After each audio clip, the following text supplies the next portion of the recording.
Hello दोस्तों, राधे राधे, जय Shri Shyam. Welcome back to my channel. कैसे हैं आप लोग? आई होप आप सभी लोग अच्छे होंगे, खुशहाल होंगे, मज़े में होंगे, अपना ध्यान रख रहे होंगे और सर्दियों को एंजॉय कर रहे होंगे। इस बार सब सर्दियां काफ़ी लेट तक चल रही हैं और अभी तो शायद चलती रहेंगी। खैर, हम सब भी बढ़िया हैं, मज़े में हैं, खुशहाल हैं और हम लोग भी भाई धुंध भरे कोहरे को एंजॉय कर रहे हैं। एंजॉय तो क्या ही कर रहे हैं, आजकल काफ़ी डिफ़िकल्टीज़ हो रही हैं। खैर, बच्चों के स्कूल स्टार्ट हैं, कोई छुट्टियां नहीं हैं बच्चों की, तो जी अर्ली मॉर्निंग ही सुबह हो जाती है। और ये देख लीजिए सुबह का नज़ारा, क्या कोहरा छाया हुआ है, कुछ दिखाई नहीं देता है। तो बाहर जाने का तो कोई मतलब ही नहीं है। ये जो आप देख रहे हैं ना चादर, ये मैंने वॉश की थी कल और मैं भूल गई इसे उतारना नाइट में, तो ये बाहर ही रह गई। तो जी अब तो इसका कुछ नहीं हो सकता। और फिर दोबारा देखा तो ये नीचे भी गिर गई सूख के हवा में। तो जी इसका कुछ हो नहीं सकता। और ये देखिए कोहरा तो इतना है कि हाथ को हाथ नहीं दिखता, तो आपको और चीज़ तो क्या ही नज़र आएगी, हमें नहीं आती। खैर चलिए, कोहरे को देख लिया मैंने, थोड़ी देर मैंने वॉक कर ली अपनी, जो कि मैंने आपको दिखाया नहीं क्योंकि हाथ ही बाहर नहीं निकल रहे थे, तो शूट क्या ही करती। और फिर आई मैं किचन में क्योंकि मुझे पिलाना था बच्चों को दूध वूध। और आपको किचन में बर्तनों का ढेर दिखेगा क्योंकि नाइट में मैंने बर्तन वगैरह साफ़ किए नहीं थे। अच्छा जी, दूध वगैरह पिलाया बच्चों को और नाश्ता वगैरह उन्हें बना के दिया स्कूल के लिए और लंच बॉक्स पैक किया। यह सब मैंने करने के बाद में बच्चे हो रहे थे अभी रेडी, नहीं बच्चे चले गए थे रेडी होके नीचे। और अब देखिए मैं लग गई हूँ क्लीनिंग में। तो सबसे पहले जो नीचे बिस्तर लगता है ना, उसे मैंने समेट दिया है। उसके बाद में करूँगी मैं ऊपर की सारी साफ़ सफाई। फटाफट से मैं क्लीनिंग करूँगी घर की, क्योंकि घर ना काफ़ी ज़्यादा मैस हो जाता है सर्दियों में। एक तो कपड़े इतने ज़्यादा हो जाते हैं पहनने के ही कि कुछ समझ ही नहीं आता, इतने सारे कपड़े हम लोग ले कहाँ से आए, पहनने के टाइम में एक नहीं मिलता।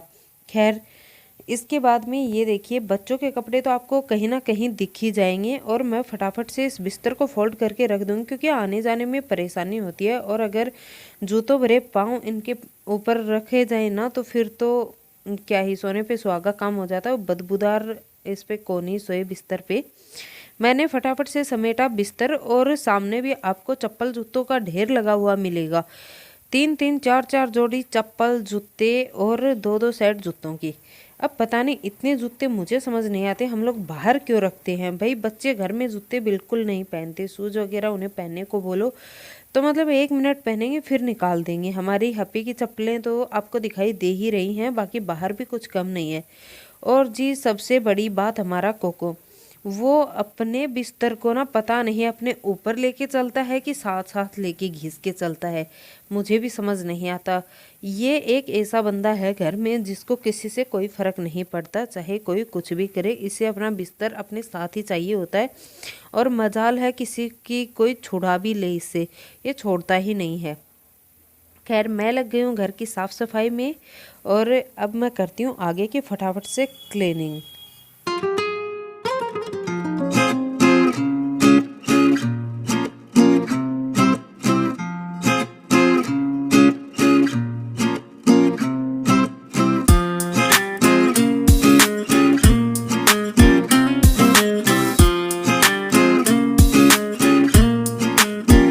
अच्छा दोस्तों, मैंने जो बच्चों का लंच वगैरह पैक किया था ना, वो शूट मैंने इसलिए नहीं किया क्योंकि आजकल हमारे यहाँ लाइट के तो क्या ही कहने। लाइट आजकल हमारे यहाँ रहती ही नहीं है, पता नहीं सुबह उठते ही चली जाती है, शाम को खाने के टाइम पे चली जाती है, जब मन होता है लाइट, जब ज़रूरत होती है तब मिलती ही नहीं है, चली ही जाती है, गई ही हुई होती है। बच्चे चले गए थे स्कूल और मैं लग गई थी अपनी साफ़ सफाई में। साफ़ सफाई मैंने अभी कुछ नहीं की, नीचे का बिस्तर हटाया, बाकी बेड तो बिल्कुल पड़ा ही है अभी वैसे का वैसा, मैंने कुछ भी नहीं हटाया। अब दिखाती हूँ आपको फिर से कोहरा। तो अभी टाइम हो रहा था लगभग 9 सवा 9 बजे का और ये देखिए हमारे यहाँ का हाल क्या बना हुआ है। ऐसा लगता है जैसे दिसंबर में ठंड पड़ती है ना, दिसंबर के लास्ट में वो चल रही है। मकर संक्रांति के बाद में ना ठंड उतनी ज़्यादा रहती नहीं है, लेकिन इस बार तो गजब ही हो गया। खैर चलिए, इस बार लेट ही शुरू हुई है ठंड, लेट तक पड़ेगी तो अच्छा ही रहेगा। और ये देखिए मैंने हाथ घुमा के दिखाया आपको खिड़की पे, तो उस पे भी कितनी सारी ओस थी। और फिर रात के जितने भी बर्तन थे ना, मैंने पहले ही गर्म पानी कर लिया था क्योंकि बीच में मैंने कुछ छूट इसीलिए नहीं किया क्योंकि लाइट थी नहीं और पानी गर्म नहीं था। फिर लाइट आई, मैंने पानी को गर्म किया और मेरे हस्बैंड की तबीयत आजकल कुछ ठीक नहीं है, उन्हें कमर में बहुत ज़्यादा पेन हो रहा है, तो वो तो बिस्तर से आजकल उठ ही नहीं पाते हैं। तकलीफ़ उन्हें भी बहुत हो रही है और उन्हें देख के तो हमें भी बहुत हो रही है। खैर अब ये सारी बीमारियों का तो हम क्या ही कहें। खैर अभी ट्रीटमेंट उनका स्टार्ट हो जाएगा, आई थिंक उन्हें आराम मिले। और फिर मैंने किया ये स्टार्ट अपने घर का काम। मैंने सबसे पहले तो किचन क्लीन ही करने का सोचा, क्योंकि मुझे बनानी थी फिर से चाय और बर्तन सारे ख़राब पड़े थे। और ये देखिए मैंने फटाफट से चाय बनानी शुरू कर दी है। और अब तक आ गई थी लाइट भी। हाँ जी, लाइट आ गई थी, मैंने लाइट ऑन कर ली थी। और साथ में बाहर ना मौसम खुलना भी स्टार्ट हो गया था इस वक्त तक, क्योंकि लगभग 10 सवा 10 बजे का टाइम ये हो चुका था। अब करूँगी मैं घर की साफ़ सफाई। जब लाइट नहीं थी ना, तो हम दोनों बैठ गए थे और आराम से बातें बातें की, कुछ इधर उधर की। और उसके बाद में मैंने किचन वगैरह पूरा क्लीन अप कर दिया है, क्योंकि गंदे किचन में काम करना इम्पॉसिबल है, मुझसे बिल्कुल नहीं होता है। एक तो छोटा सा किचन, ऊपर से इतना मैस तो हो नहीं पाता है। तो सबसे पहले मैंने बच्चों का काम करना ज़रूरी था, वो मैंने निपटाया। सुबह की चाय पी और उसके बाद में मैंने सारे बर्तन क्लीन कर दिए हैं। और आप देखिए मेरे किचन कितना चकाचक हो गया है। इसके बाद भाई इतना काम करने के बाद में मैं थक गई थी बहुत ज़्यादा, तो मैं ले आई हूँ फटाफट से चाय बना के। बाकी सारी चीज़ें मैं हटा चुकी हूँ और अब करूँगी मैं घर की सारी क्लीनिंग। जी हाँ, चाय वगैरह पी, इसमें भी हमें आधा घंटा लग गया था। तो जी अब करूँगी घर की क्लीनिंग स्टार्ट। हस्बैंड कहीं गए नहीं थे, उन्हें मैंने बाहर भेज दिया था छत पे। उन्हें वहाँ पे दरी बिछा दी थी, उसके ऊपर कुछ गदरे वदरे डाल दिए थे ताकि उनके कमर दर्द में कुछ आराम मिले। मैंने उन्हें बोला कि वो थोड़ा सा धूप ले ले, दो फायदे हो जाएंगे, एक तो उनकी कमर सीधी हो जाएगी और दूसरा उन्हें विटामिन डी भी मिल जाएगा और शायद कुछ आराम भी उन्हें रिलीफ मिले। और वाकई में उनका नीचे फर्श में सोने से उन्हें रिलीफ मिला भी। लेकिन इतनी सर्दी में एक दरी पे सोना तो नामुमकिन है, इसलिए डॉक्टर की हेल्प तो बहुत ज़रूरी है। ट्रीटमेंट जल्दी करवाएंगे। मैं लग गई हूँ साफ़ सफाई में। और साफ़ सफाई के तो क्या ही कहने, घर में मैं बता नहीं सकती कि क्या क्या सामान फैला के रखते हैं बच्चे भी घर में। और हमारी ये जो खिड़की है ना बेड के पास वाली, इसमें तो पता नहीं ना जाने कहाँ कहाँ का सामान यहीं पे मिलेगा आपको ज़्यादा करके। अब मैं फटाफट लगूंगी साफ़ सफाई में। और सबसे पहले तो बेड बनाऊंगी और काफ़ी दिन से गर्म चादर डली हुई है, इसे हटाऊंगी और जो नॉर्मल हमारी बेडशीट होती है वो लगाऊंगी।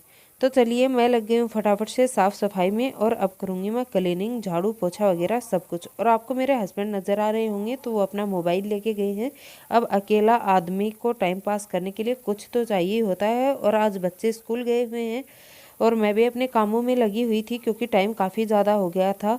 तो अभी वही थोड़ी देर में भूख भी लगाएगी और भगवान जी का भी टाइम हो रहा है खाने का। तो मैंने सोचा साफ़ सफाई कर लेते हैं, घर के मंदिर वगैरह भी क्लीन कर देते हैं, बाकी के काम तो होते रहेंगे। तो बस अभी करेंगे साफ़ सफाई और फिर उसके बाद में करते हैं कुछ और।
चलिए दोस्तों, झाड़ू लग चुकी है पूरे घर में, अब बारी आती है पोछा लगाने की।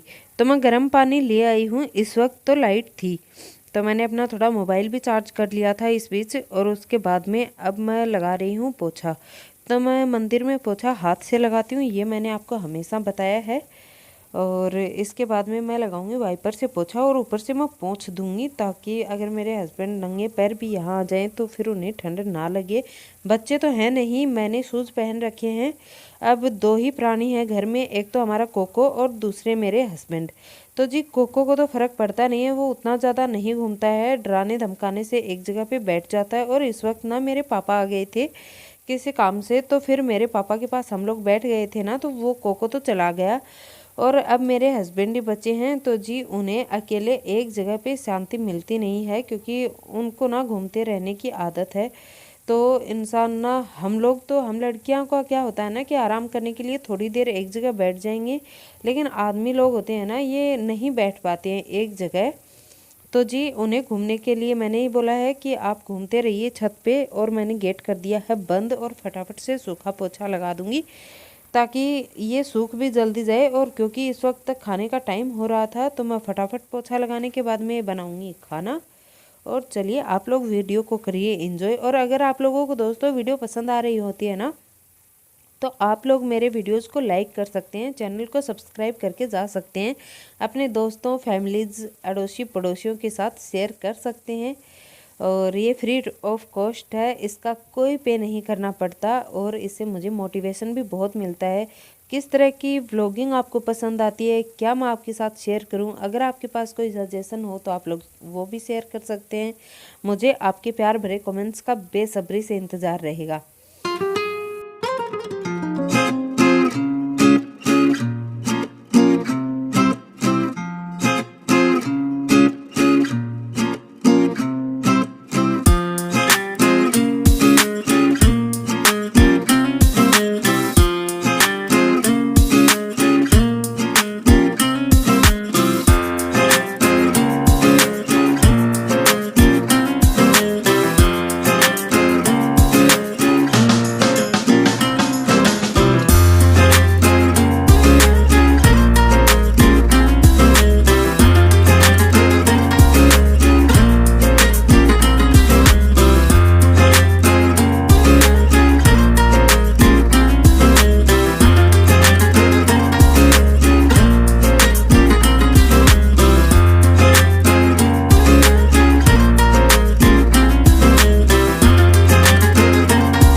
घर का काम निपटाया, थोड़ी देर बाहर बैठी, सब्जी नाइट की बनी हुई रखी थी, जो कि मैंने कल तो कुछ भी शूट किया नहीं था, तो मैंने कुछ नहीं दिखाया।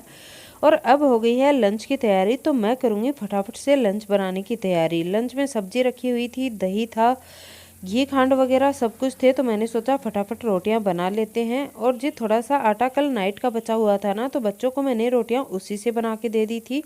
आजकल सुबह में लाइट नहीं रहती है, 6-7 बजे ही कट जाती है, तो मैंने सोचा कि नाइट में मैं छोड़ देती हूँ, आटा भी फालतू है, तो मैंने छोड़ दिया था, इसीलिए वो रोटियां बनी हुई थी। तो अब मैं लगाती हूँ फटाफट से आटा, और इसके बाद में बनाते हैं पराठे।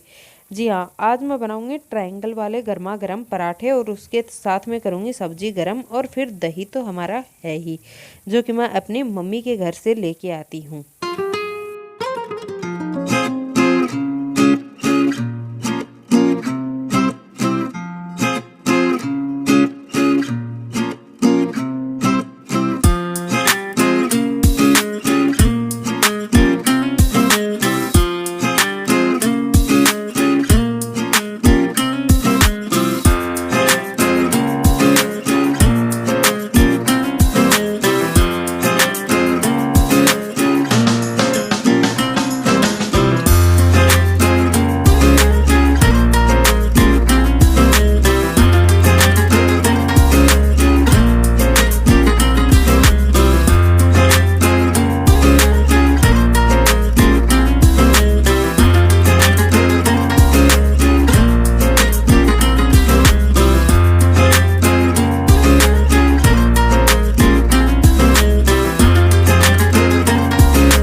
अच्छा दोस्तों, आप लोग बताइएगा कि आप लोग ना सर्दियों में क्या क्या रेसिपीज़ बना रहे हैं और किस तरह से बना रहे हैं, आप लोग मेरे साथ शेयर कर सकते हैं। अब मैंने क्या किया कि फटाफट से आटा तो मैंने लगा ही लिया था, और मैंने सब्जी भी गर्म कर ली, फिर मैंने घी को गर्म किया, और इसके बाद में मैं लग गई हूँ रोटियाँ बनाने के लिए। तो पहले तो मैंने बनाया सिंपल सी रोटी गाय माता के लिए। तो इस पे मैं लगाऊंगी घी और शहद। आप लोग भी लगा के दे सकते हैं, मीठा तो लगाते ही हैं हम गाय माता के लिए। वैसे तो गाय माता के लिए ना बाजरे की 2-4 रोटियां बना दो, वो अच्छी होती हैं। लेकिन होता क्या है ना कि मैं ज़्यादातर बाजरे की रोटियां मुझसे बनती नहीं है अच्छे से, तो मैं तो एक रोटी गेहूं की ही निकाल देती हूँ। तो जी मैंने पहले तो ये सोचा कि ट्रायंगल वाले नहीं गोल वाले पराठे बनाते हैं, लेकिन उसमें कुछ ज़्यादा हुआ नहीं। तो मैंने सोचा कि चलो ट्रायंगल वाले ही बनाते हैं। मेरे हस्बैंड को, बच्चों को, मुझे, हम सभी को ट्रायंगल वाले पराठे ज़्यादा पसंद आते हैं। इनफैक्ट मेरे पूरे घर में तो मैं फटाफट से घी लगाती जाऊँगी और सेकती जाऊँगी पराठों को, और साथ ही साथ गर्मा गर्म मेरे हस्बैंड को खाना मैं खिलाती भी जाऊँगी। अभी मैंने ना पराठे बना ही रही थी, मेरे हस्बैंड को तो मैंने खिला दिए थे, और यहाँ हो गया फिर से एक पोपट। तो जी हाँ, गैस मेरी ख़त्म हो गई पराठे बनाते बनाते ही। और कमाल की बात तो ये थी कि गैस और मेरे पास रखी भी नहीं थी। एक मेरे पास ना डबल डबल सिलेंडर हैं, लेकिन हुआ ये कि बातों बातों में ही ना याद ही नहीं रहा आजकल। वरना तो रोज़ ही आते हैं गैस भरने वाले, तो हम लोग भरवा लेते। और फिर तो अब वेट ही करना पड़ेगा। ये तो अच्छा हुआ कि बच्चों को मैंने जब खाना बना के दिया था ना, उस वक्त 2-3 रोटियां ज़्यादा ही बन गई थी, तो हमें दोपहर के लंच में कोई तकलीफ़ हुई नहीं। बच्चों के लिए भी खाना बच गया था। और ये देखिए, दिखाती हूँ आपको, गैस हो गई थी ख़त्म, तो मुझे सारा काम यहीं पे रोकना पड़ा। और दोस्तों, आज का वीडियो यहीं तक था। आज के वीडियो का करूँगी यहीं पे एंड। अगर आपको वीडियो पसंद आए तो चैनल को सब्सक्राइब करें, वीडियोस को लाइक कीजिएगा, अपने फैमिलीज फ्रेंड के साथ शेयर कीजिएगा। मैं मिलूंगी आपको अपने अगले वीडियो में। तब तक के लिए आप लोग रखें अपना ढेर सारा ख्याल। मुझे दीजिए इजाज़त। थैंक्स फॉर वॉचिंग दोस्तों। Take care, bye bye.